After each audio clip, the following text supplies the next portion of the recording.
Você já percebeu que toda conquista começa primeiro dentro de você? Napoleon Hill chamou isso de desejo ardente, a chama que consome qualquer desculpa e transforma pensamento em realidade. A Bíblia chama de coração inclinado, a força invisível que direciona cada passo, cada escolha, cada vitória ou cada queda. E a verdade é dura. Se o seu coração estiver inclinado para o lugar errado, todo o resto da sua vida vai desmoronar, não importa quanto você se esforce.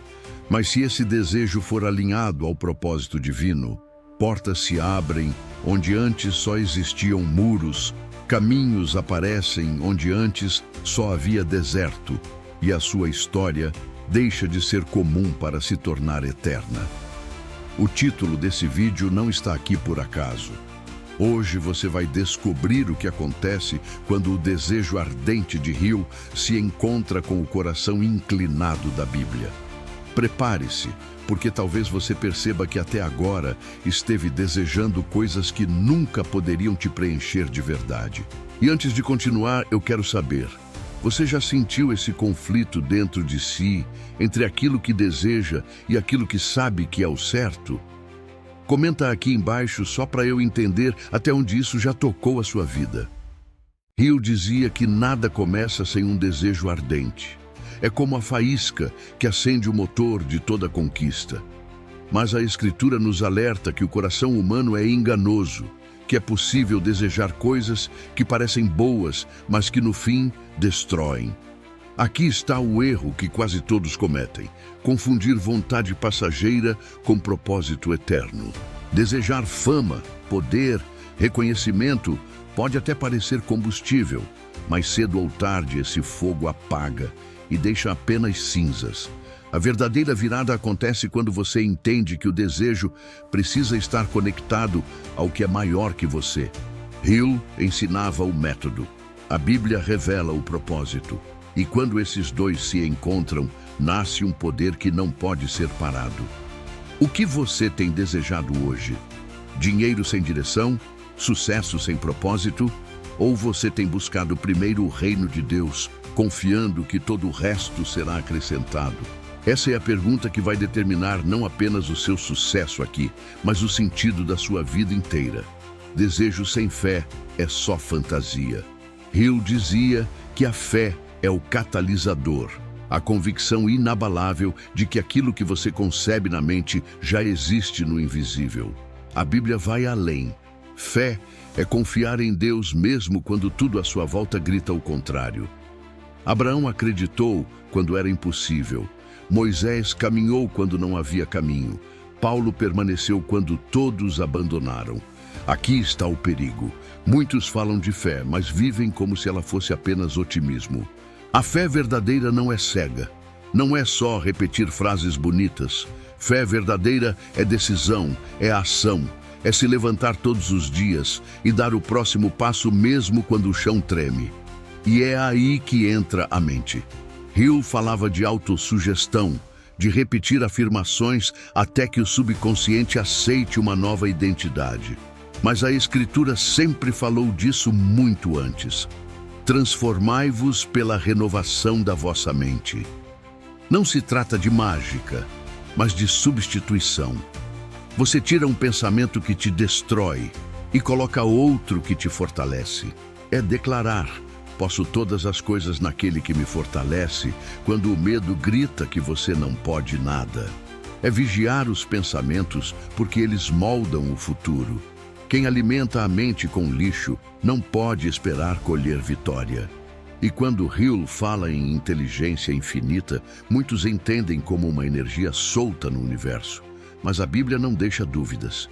Essa inteligência tem nome, tem rosto, tem voz. Ele é o Criador, o sustentador, o Pai que se importa. Reduzir Deus a uma lei impessoal é o erro que tira o poder da fé. O segredo não é manipular uma força, mas se render a uma pessoa. Tudo isso converge em um ponto: propósito. Hill chamava de propósito definido. A Bíblia chama de chamado. Você pode até correr atrás de muitos sonhos, Mas se não encontrar o propósito que foi escrito para você, sempre haverá vazio. José do Egito não escolheu sua rota. Ele foi vendido, preso, esquecido. Mas em cada etapa, Deus estava construindo o propósito. Paulo perseguiu cristãos até encontrar sua verdadeira missão. O propósito divino não é apenas um objetivo, é a razão pela qual você nasceu. E aqui eu quero abrir espaço. Qual é o desejo que queima em você hoje? Você sente que esse desejo vem de Deus ou apenas do seu ego? Escreve nos comentários. Eu quero ouvir a sua experiência, porque ela pode abrir os olhos de muita gente aqui. Persistência. Essa é a pedra angular, tanto para Rio quanto para a Bíblia. Você não pode desistir no primeiro não, nem no 10º. Jó permaneceu firme em meio à dor. Paulo escreveu cartas de dentro da prisão. Pedro se levantou mesmo depois de negar. Persistência não é teimosia cega, é firmeza no que faz sentido eterno.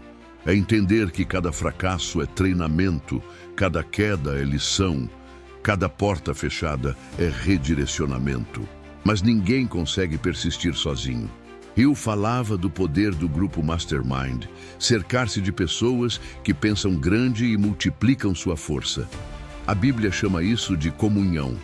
A igreja primitiva viveu em unidade, partindo o pão, cuidando uns dos outros, encorajando na fé. Quem caminha sozinho cai mais rápido.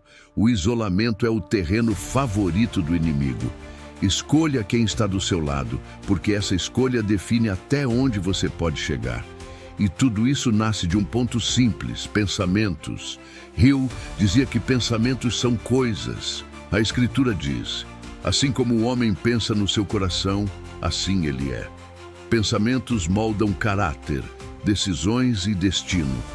Vigiar a mente é tão vital quanto vigiar o coração.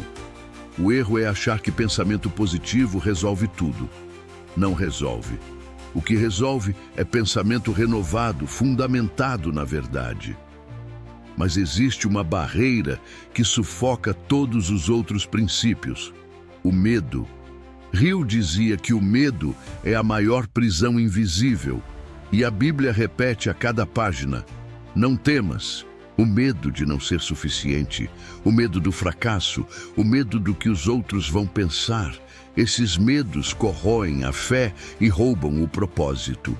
Davi só venceu Golias porque encarou o medo de frente, declarando: eu vou em nome do Senhor dos Exércitos.